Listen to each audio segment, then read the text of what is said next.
Natukom l-odwa tajba, nsellmulkom mis-Santwarju Nazzjonali tal-Madonna ta' Pinu fl-Arb Għawdex. Minn hawn ftit tal-ħin ieħor se nkunu qegħdin inxandru il-mument li fih se tingħata uffiċjalment l-aħbar tan-nomina tal-Isqof il-ġdid tad-Djoċesi ta' Għawdex min-Nunzju Apostoliku għal Malta, Monsinjur Alessandro Del Rico.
Jina għandha sinifikat qawwi ħafna bħala Knisja.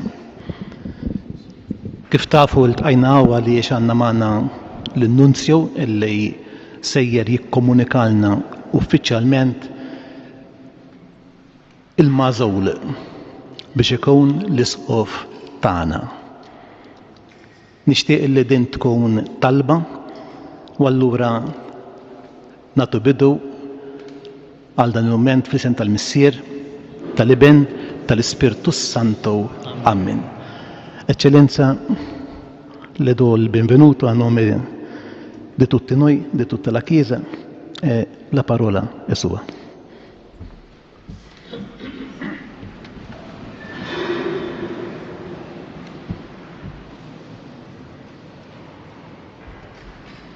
Sono molto grato a Sua Eccellenza Monsignor Mario Grech per aver voluto organizzare questo incontro proprio qui, in questo bel santuario della Madonna di Tappinu, che ci consente di sincronizzarci ai piedi della Madonna con l'annuncio che proprio tra qualche minuto sarà fatto in Vaticano di una notizia molto importante per la Chiesa di Gozo, e cioè ho l'onore di annunciare che il Santo Padre Francesco, in seguito alla nomina di Monsignor Grech a prosegretario generale del Sinodo dei Vescovi, ha eletto oggi il suo successore per la Chiesa di Gozo.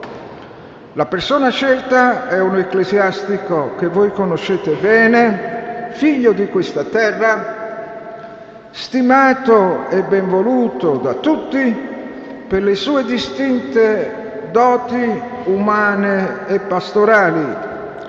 Si tratta del carissimo Don Anthony Teuma,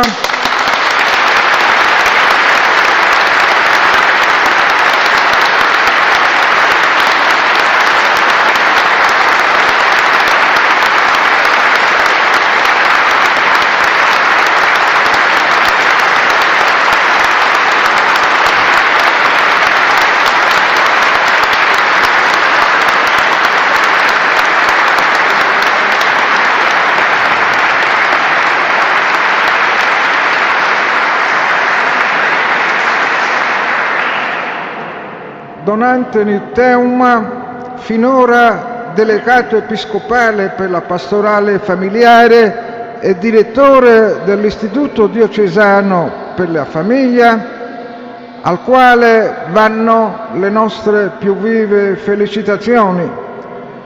Congratulazioni, cara eccellenza Don Anthony. Ho sempre sentito un gran bene di lei e perciò sono veramente grato al Santo Padre per aver voluto scegliere proprio lei come successore del carissimo Monsignor Grech.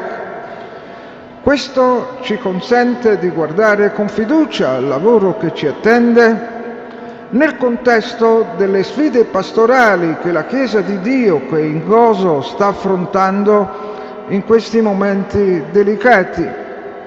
L'augurio che formulo a nome del Santo Padre, a nome dei superiori della Santa Sede e insieme ai collaboratori della Nunziatura Apostolica e in primo luogo di Monsignor Thomas Habib, il consigliere che mi accompagna, è che lei possa affrontare questo nuovo capitolo di servizio alla Chiesa che il Santo Padre oggi le affida con la stessa matura serenità, la medesima prudente saggezza, la stessa nota di eccellenza che hanno contraddistinto finora il suo ministero sacerdotale. La accompagniamo con preghiera intensa, sicuri che, come ha fatto finora, continuerà a mettere a servizio della Chiesa i molti talenti che il Signore le ha dato. E consentitemi anche di aggiungere una parola di sincera gratitudine ai molti che hanno collaborato con la Nunziatura Apostolica per questo evento di Chiesa nei mesi scorsi. Abbiamo fatto, come sapete, ampie consultazioni in diverse fasi, perché dovevamo presentare alla Santa Sede non soltanto una terna di candidati, ma anche un quadro completo delle necessità della diocesi e soprattutto un quadro delle attese e delle qualità che si auspicavano per il nuovo vescovo. Ebbene, quando facevamo le consultazioni prescritte dal Codice di diritto canonico, sapevamo bene che le persone alle quali ci rivolgevamo erano già prese da tanti impegni, ma eravamo fiduciosi che esse avrebbero assolto anche questo servizio con senso di ecclesiale responsabilità. E così, se oggi siamo arrivati alla nomina del nuovo vescovo, questo è stato possibile perché abbiamo trovato esemplare disponibilità e grande serietà nel venire incontro alle nostre richieste. Perciò sento il dovere di dire a tutti quelli che hanno collaborato a diversi livelli e in diverse fasi, grazie, grazie di cuore, il Signore vi ricompensi.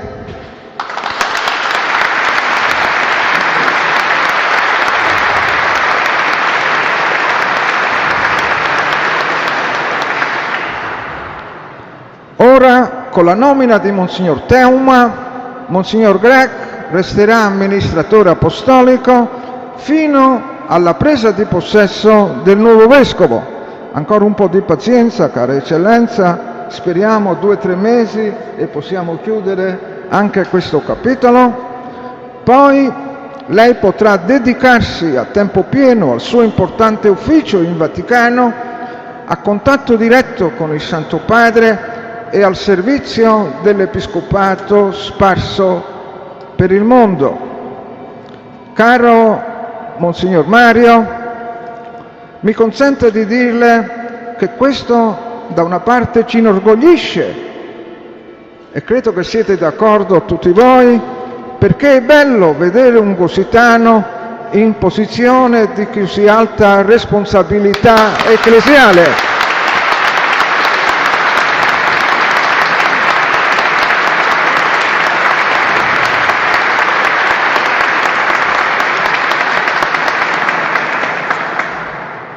E tuttavia, questo ci consenta di dirlo, ci rende anche un po' tristi perché inevitabilmente non potremo più contare sulla sua presenza fisica qui a Malta, anche se sappiamo bene che potremo sempre ricorrere a lei in qualsiasi momento, come abbiamo fatto in questi anni. Grazie, cara eccellenza, per il bene largamente dispensato nei suoi 14 anni e mezzo di episcopato a Gozo. La ricorderemo come un pastore saggio, intelligente, giovane, competente, premuroso, dedicato al bene della Chiesa.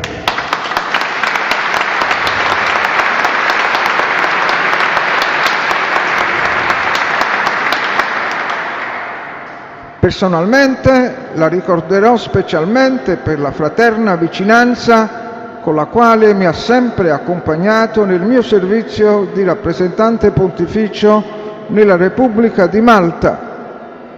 Saremo uniti a lei nella preghiera, fiduciosi che Gesù, eterno sacerdote, continuerà a diffondere su di lei abbondanza di benedizioni e di grazia.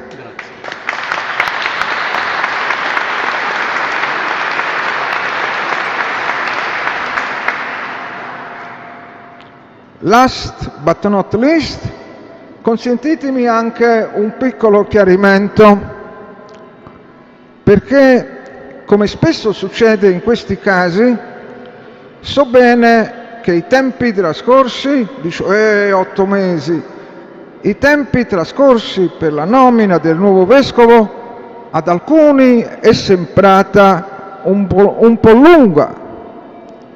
Ebbene, con tutta semplicità vorrei dirvi che all'annunciatura apostolica e negli uffici competenti della Santa Sede abbiamo tutti lavorato alacremente nei mesi scorsi per la felice soluzione di questa nomina al meglio delle nostre possibilità. Se poi sono passati 8 mesi, vorrei dire che questo ordinariamente è un periodo normale per una provvista di chiesa. Per la mia esperienza di 40 anni e più in giro per il mondo, alcune provviste prendono anche 1 anno, 1 anno e mezzo, 2 anni, dipende da come vanno le cose. 8 mesi è un tempo ancora relativamente breve per una provvista di chiesa, ed è dovuto al fatto che ci sono procedure complesse da seguire prescritte dal codice di diritto canonico e dai pertinenti documenti della Santa Sede, che non è possibile espletare in tempi brevi. D'altra parte il Santo Padre sempre mi raccomanda, quando lo incontro, dico: mi raccomando, la nomina dei vescovi pensiamo a farle bene, non a farle in fretta, e credo che con Monsignor Teuma l'abbiamo fatto bene, no?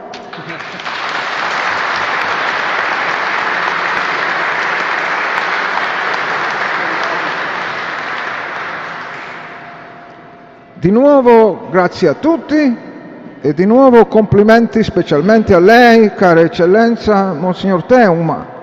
La Madonna di Tappino continui a proteggere, ad accompagnare e a guidare il cammino di questa bella Chiesa di Gozo.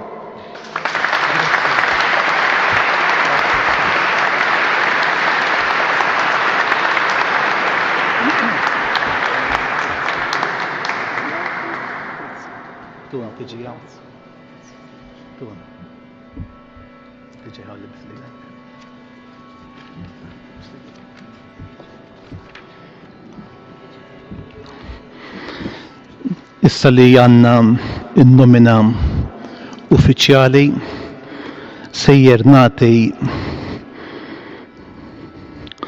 il-Karlotta li hija waħda mill-insinjej tal-Isqof, Don Antonio Eccellenza, natik ukoll dan is-salib.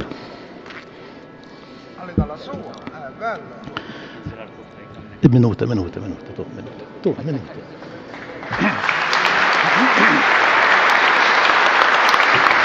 La.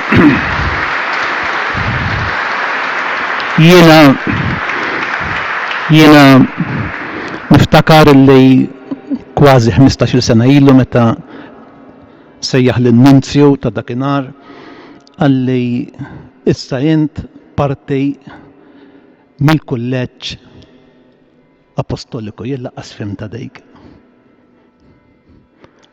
Aħna fil-faqar tagħna il-mulej sejħilna biex inkunu suċċessuri tal-apostoli. U ħanatejk dan is-salib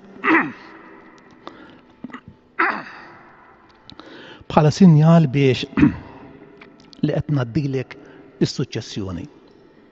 Jiena irċevejta minant il-mibkej benifattur tagħna tnejn l-Isqof Kawkej kif kullhom kienu kun ferħan.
Eżistijaj f'din l-okkażjoni nixtieq nikkomunika issa lilkom bħala poplu Talla permezz ta' ittra pastorali li sejjer naqralkom imbagħad tgħaddi lill-komunitajiet tagħna fil-weekend li ġej. Nilqew b'ħafna għoża u ferħ lil Don Anton bħala l-isqof il-ġdejt tagħna. Konna ilna nistennew li n-nunzju apostoliku iwaslilna dill-aħbar sabiħa. Imma iż-żmien tagħna parir. Għaliex f'dan is-saċerdot għandna mhux biss bniedem skont il-qalb talla, imma wkoll skont il-qalb ta' din il-Knisja partikolari. Għalkemm huwa l-Papa Franġisku li sejjaħ lil Don Anton biex ikun wieħed mis-suċċessuri tal-Apostli u bagħtu biex jindokra il-poplu talla f'din il-gżira, l-għażla saret mill-Ispirtu Santu. Wara proċess twejl ta' dixxerniment li fih kienu msieħba għadd ġmielu ta' isqfijiet saċerdoti, persuni konsagrati u lajċi, il-Papa seta' jgħid li l-Ispirtu Santu u lilna derilna li nibatulkom lil-twani.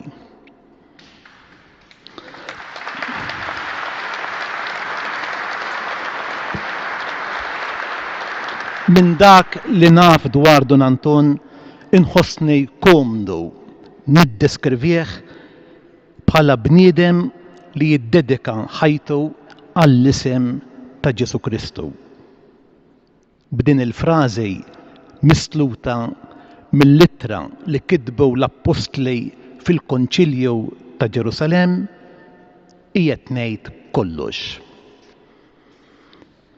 M'għandi l-ebda dubju li Don Anton għandu qalb kbira li tfawwar bl-imħabba lejna, partikolarment lejn dawk li huma ċkejknejn fis-sens wiesa' tal-kelma. Nirrakkumandalkom bil-qawwa biex tilqewh u tħobbuh. Huwa missierna. L-ikbar dolur tal-isqof huwa meta jagħmel ħiltu biex iħobb lill-uliedu. Imma din l-imħabba tiġi rifjutata. Ma' żmien ħajkollu min iwaddablu l-ġebel. Imma jien konvint li l-isqof mhux sejjer igara ġebel lura. U meta jintlaqat itfewlu il-balzmu u mhux il-ħal fuq il-feritej. Bħal Ġesu ma tinsa qatt lil dawk li bħal dik il-mara f'Betanja ikunu kissru il-vażett tal-albastru biż-żejt fuq tan-nard pur u ferrewh fuq il-ġerħat. Nirrakkumandalkom li tħarsu lejh bl-għajnejn tal-fidej, fidej u bidjentej. Għax jekk ma rridux li l-isqof jira fisem il-mulej il-ħrif tiegħu u għal-ġejt tagħhom iħaddem l-uffiċċju ta' talejm, ta' tqaddejs u ta' treġija, dan taf x'ikun ifisser? Ifisser li aħna rridu li jkollna isqof li mhux isqof. Ifisser li jirridu persuna imlibsa ta' isqof bl-insinjej episkopali imma mhux isqof. U din tista' tiġrija. Il-komunjoni mal-isqof hija waħda mill-arterji ewlenejn tad-djoċesi.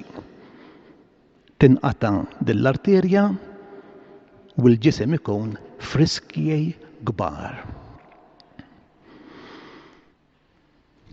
L-aħbar li Don Anton huwa issa id-disa isqof ta' din id-djoċesi maħbuba tagħna qed tingħata quddiem xbija tant għażiża għalina tal-Madonna ta' Pinu li għadha kif waslet lura l-bieraħ minn xogħol ta' restawr. Kienet xewqa tiegħi fi qbejl mal-isqof Maħtur li din il-komunikazzjoni issejr fid-dar ta' Marija u mhux il-kurja. Xtaqt li dan id-don jingħatalna waqt li l-Knisja tkun miġbura flimkien ma' Marija. Għax ħbib tiegħi li lin mill-kuntest ta' Knisja li titlob il-barra mill-qafas spiritwali l-uffiċċju tal-isqof ftit jagħmel sens. Barra minn hekk, miġburin quddiem il-Madonna ta' Pinu it-trofew tal-Knisja f'Għawdex. Jiena irrid inqiegħed lill-isqof il-ġdejd taħt il-ħarsien matern ta' Marija. Kejf minn dan il-kwadru Marija ma teda qatt tlissin l-istedina ejja minn qalbi nawguralek Għażiż Don Anton li matul l-episkopat tiegħek taħraq il-sienek issejħilna biex permezz ta' Marija aħna naslu għand Ġesu. Il-bambinija.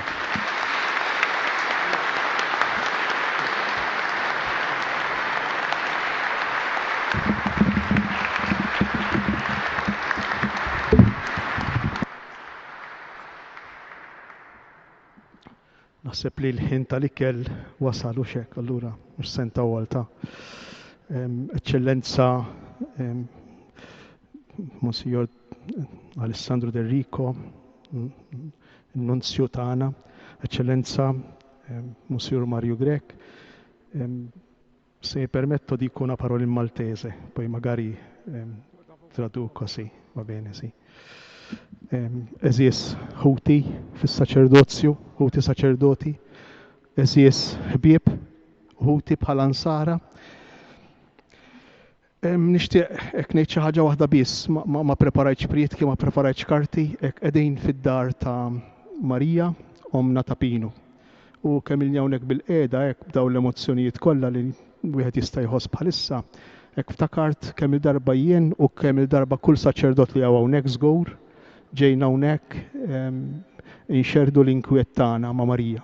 Nimmaġina li kollha kemm aħna xi darba oħra ġejna hawnhekk u qedniela xi weġa' lil dillhom.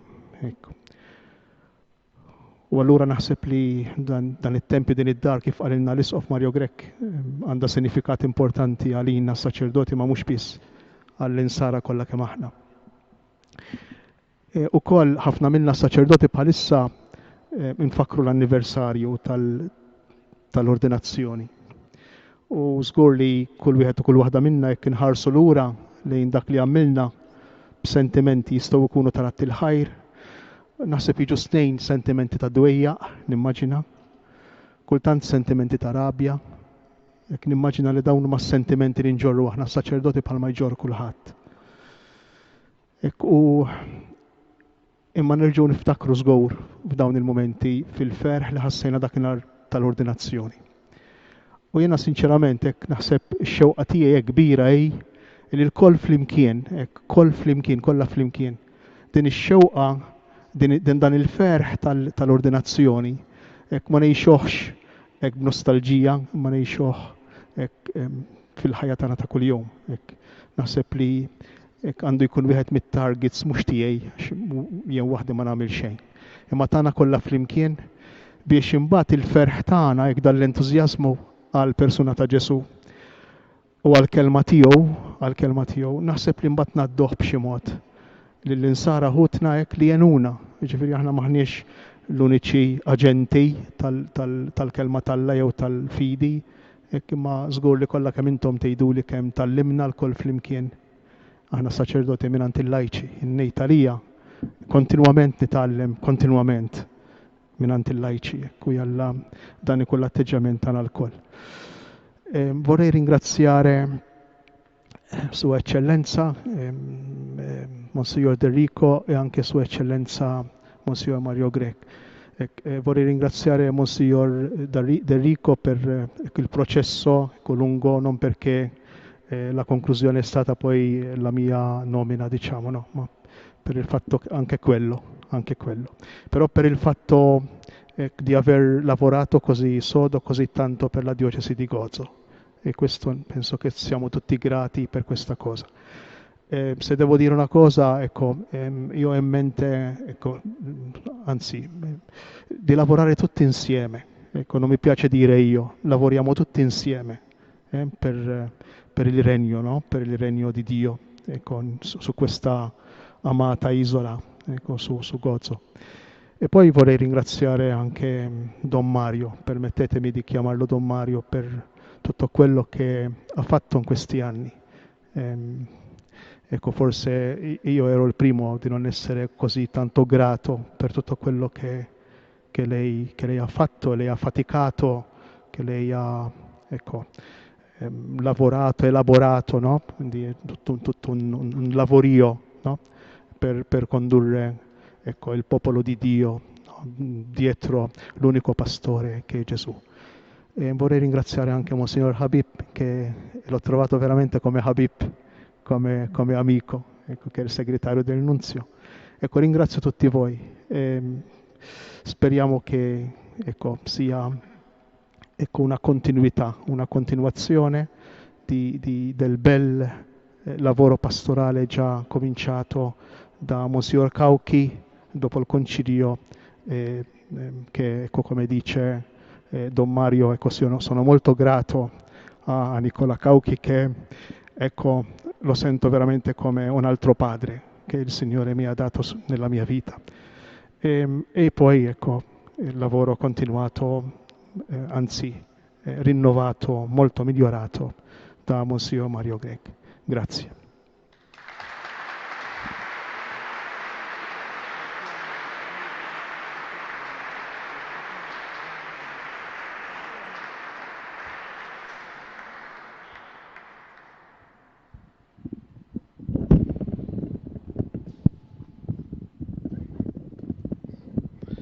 Nagħlqu dejn il-mument tagħna flimkien billi nsellmu lill-Madonna bit-talba tal-Angelus, inkantaw Salve Regina, imbagħad nieħdu l-barka.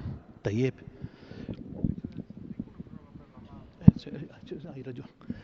Hai raġuni. Grazzi.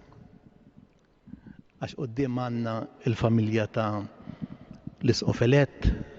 Grazzi Salvina, grazzi l-ħutek, tajjeb, għax aħna għanna l-Don Anton għalix kienem dik il-knisja ċkejkna fid-dar ta'kum.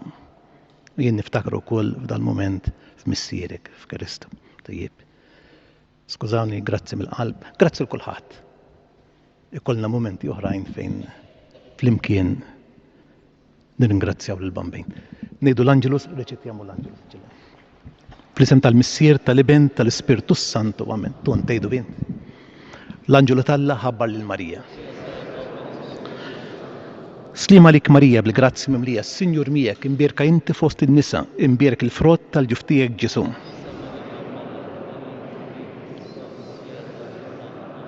Għawni il-qaddija tal-mulej. Slima lik Marija bil-grazzi mimlija, Sinjur miegħek, imbierka inti fost in-nisa, imbierk il-frott tal-ġuftijek Ġesu.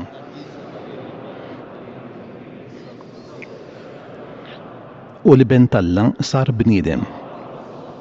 Slima lik Marija bil-grazzi mimlija, Sinjur miegħek, imbierka inti fost in-nisa, imbierk il-frott tal-ġuftijek Ġesu.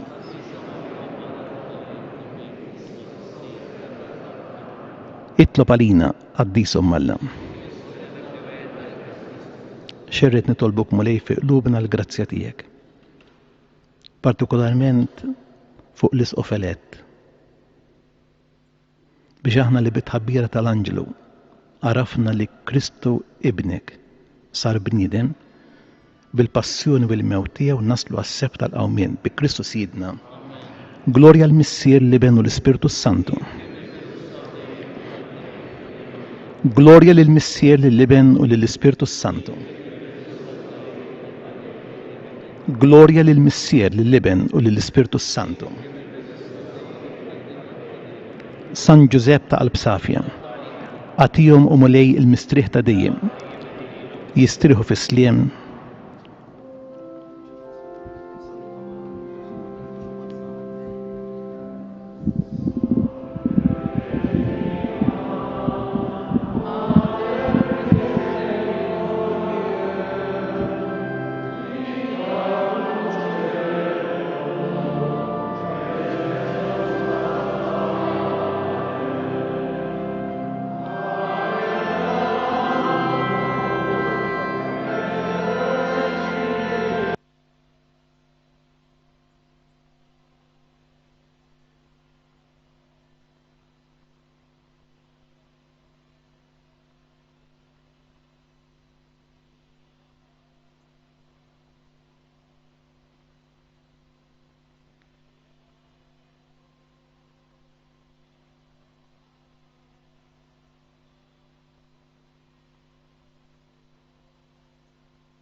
Sia benedetto il nome del Signore. Ora e sempre. Il nostro aiuto è nel nome del Signore. Vi benedica Dio Onnipotente, Padre e Figlio e Spirito Santo. Amen.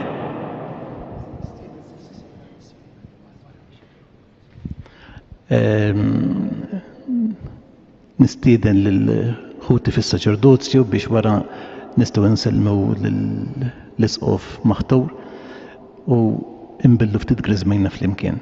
Tajjeb.